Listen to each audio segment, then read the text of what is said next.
Olá novamente, sejam bem-vindos à aula 2, cadeira de operações globais e sustentabilidade.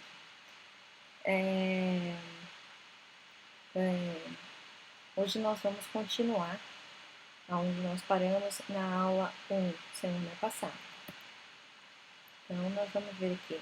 Na semana passada, nós falamos sobre a definição de negócios internacionais, como eles se diferem dos negócios nacionais, explicamos por que as empresas engajam, quais são os motivos de as empresas investirem em negócios internacionais e também introduzimos diferentes modelos de negócios internacionais que as empresas podem utilizar.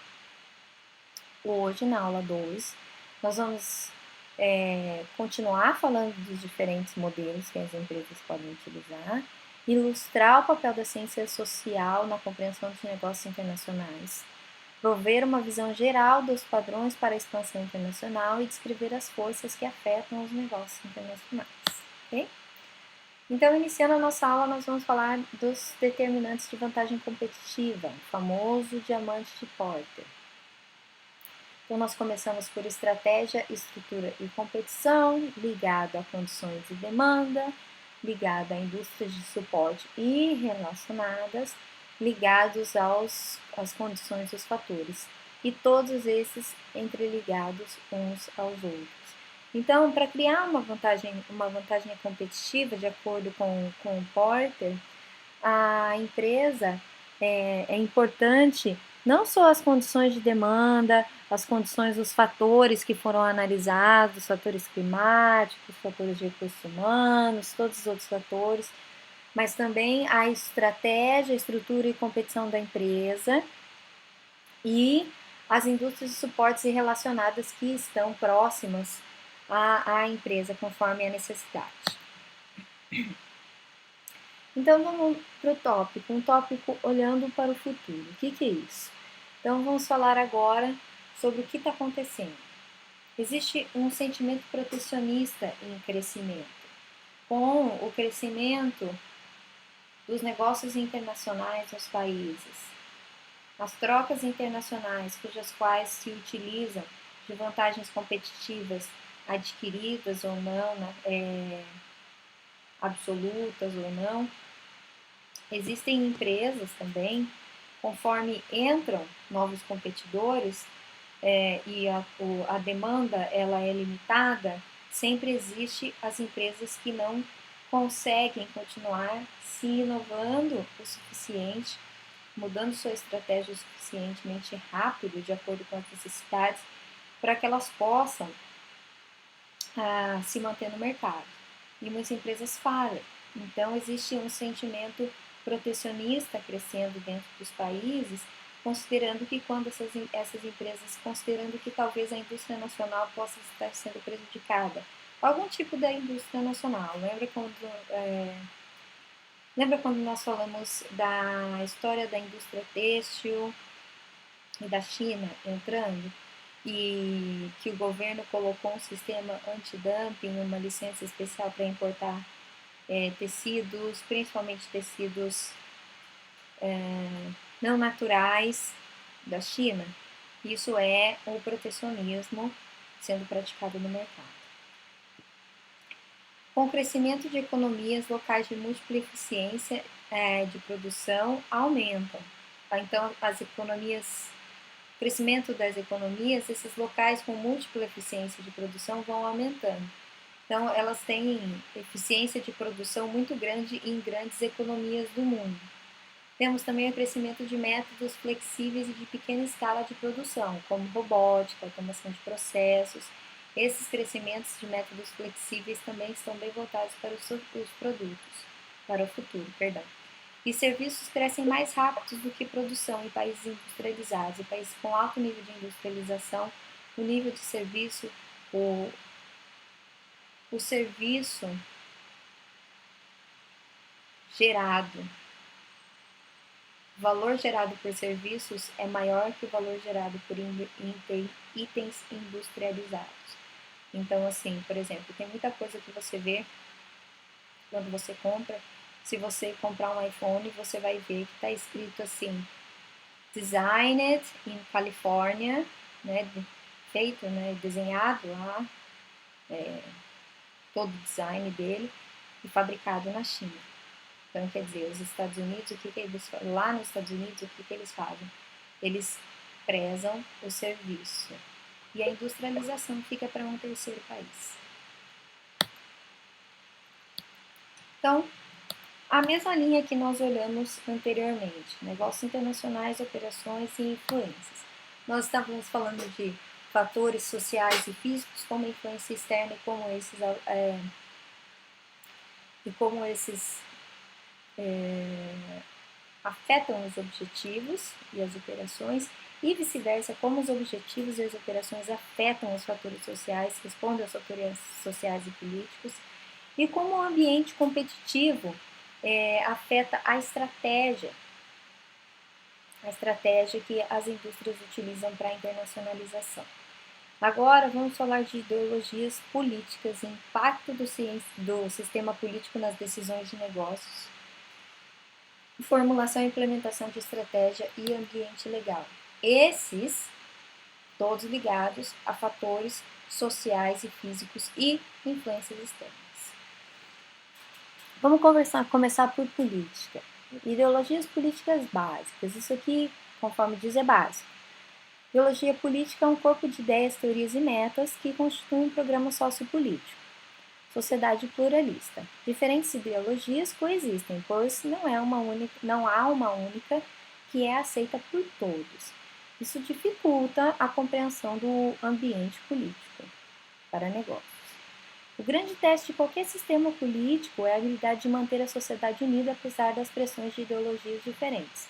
Isso não é muito difícil para vocês terem em mente. É muito fácil você ver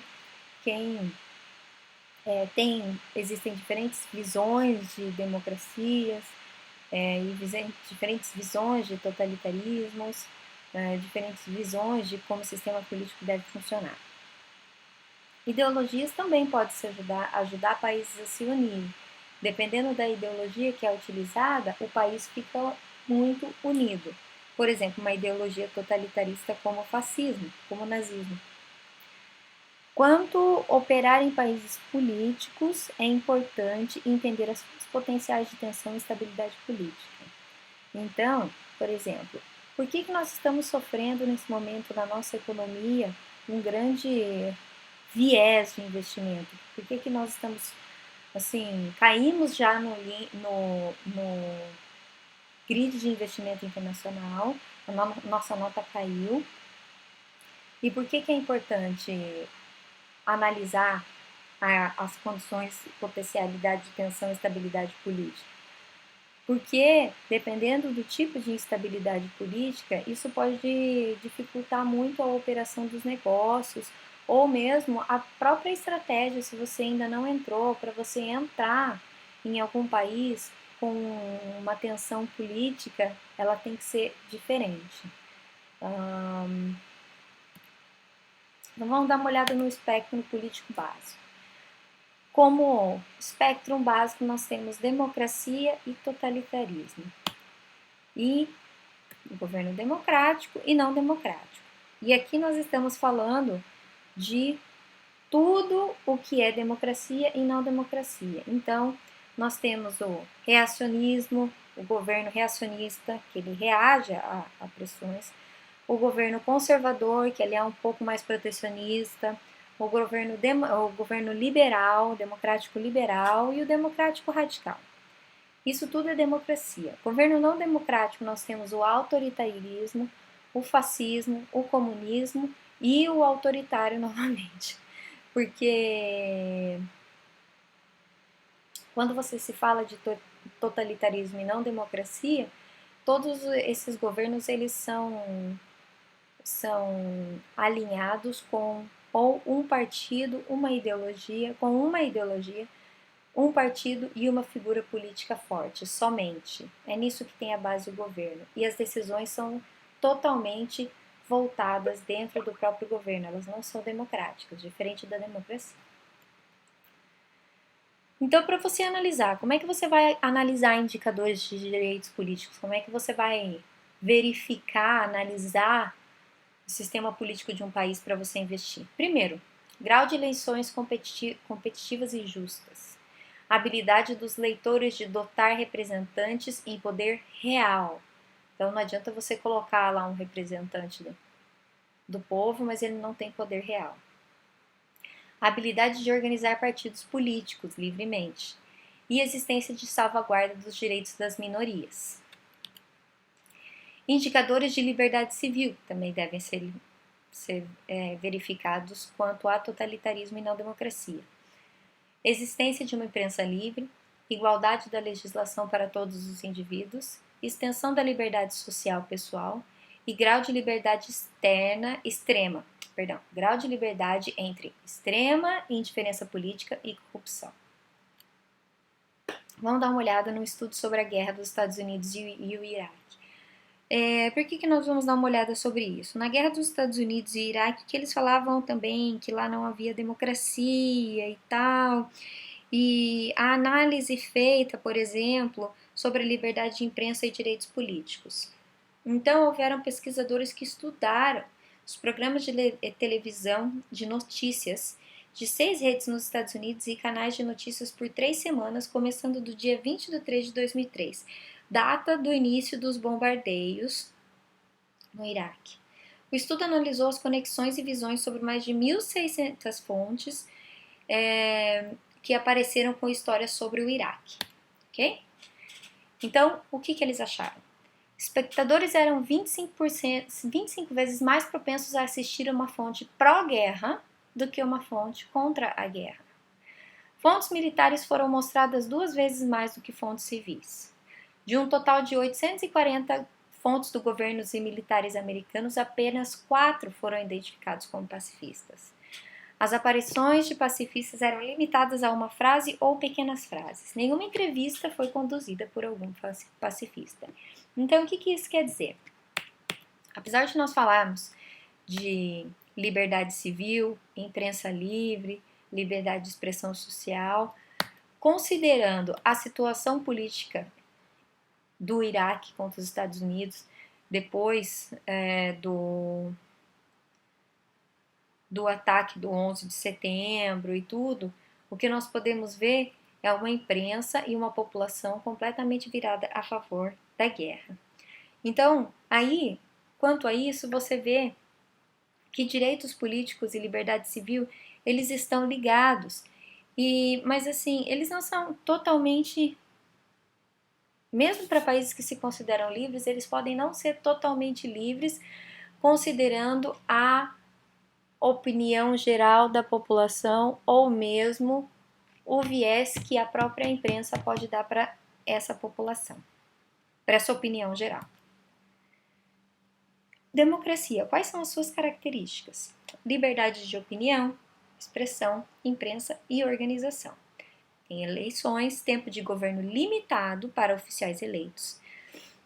Sistema de corte independente, autorrespeito aos direitos individuais e respeito à propriedade. Burocracia apolítica e defesa da infraestrutura. E acessibilidade ao processo de tomada de decisões para todos os cidadãos. Características do totalitarismo, tipicamente teórico ou secular, ele é muito difícil de se encontrar em seu núcleo,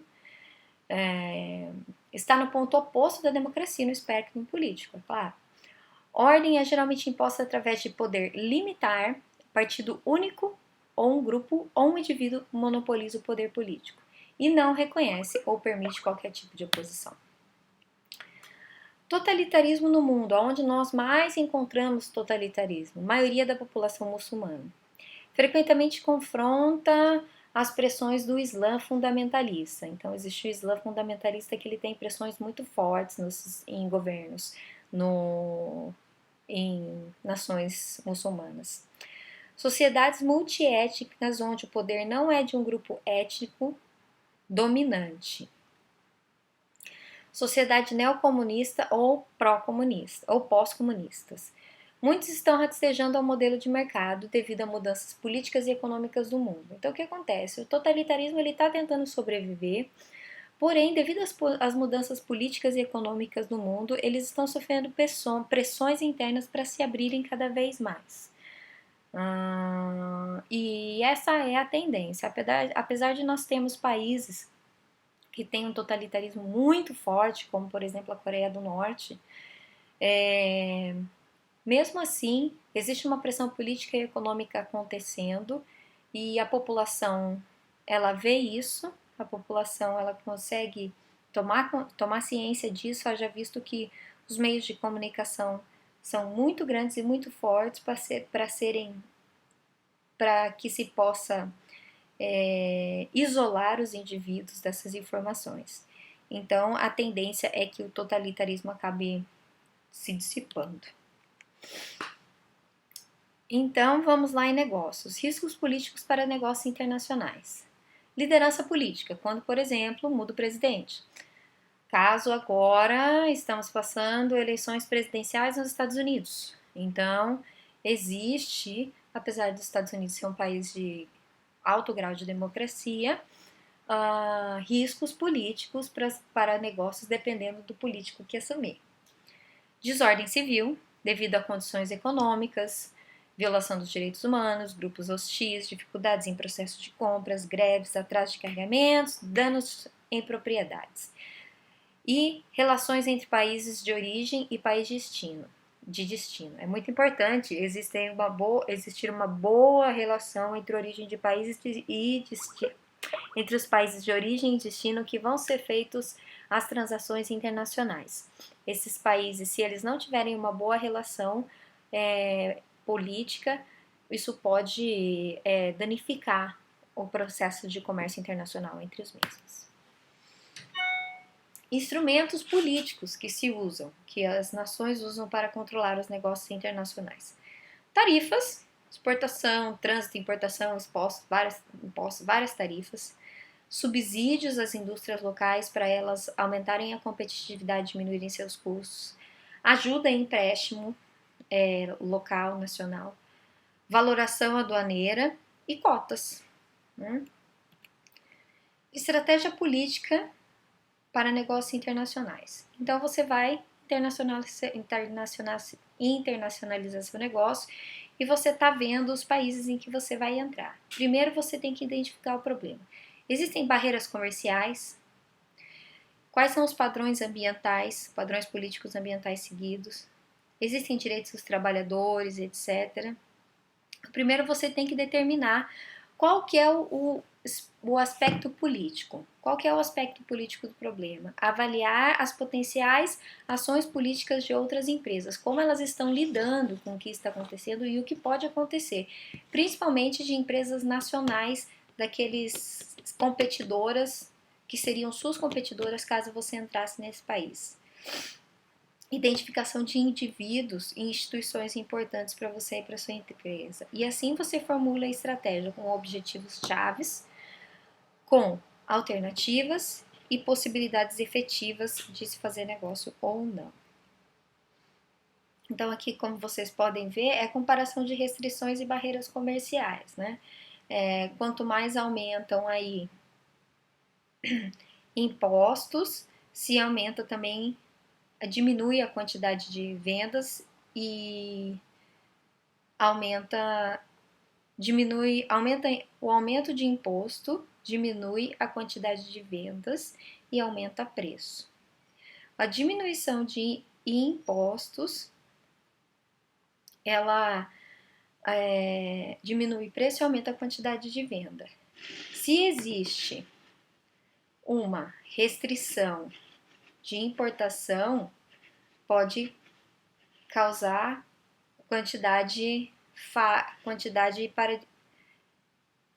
venda, a quantidade de venda pode diminuir. Então, por exemplo, aqui você está olhando restrição de impostos. Então, você tem a quantidade de venda do produto sem essa restrição de importação, ela tendo uma quantidade de vendas alta e a quantidade de vendas mais baixa, mesmo com a demanda alta, seguida devido à restrição de política com influência direta na quantidade.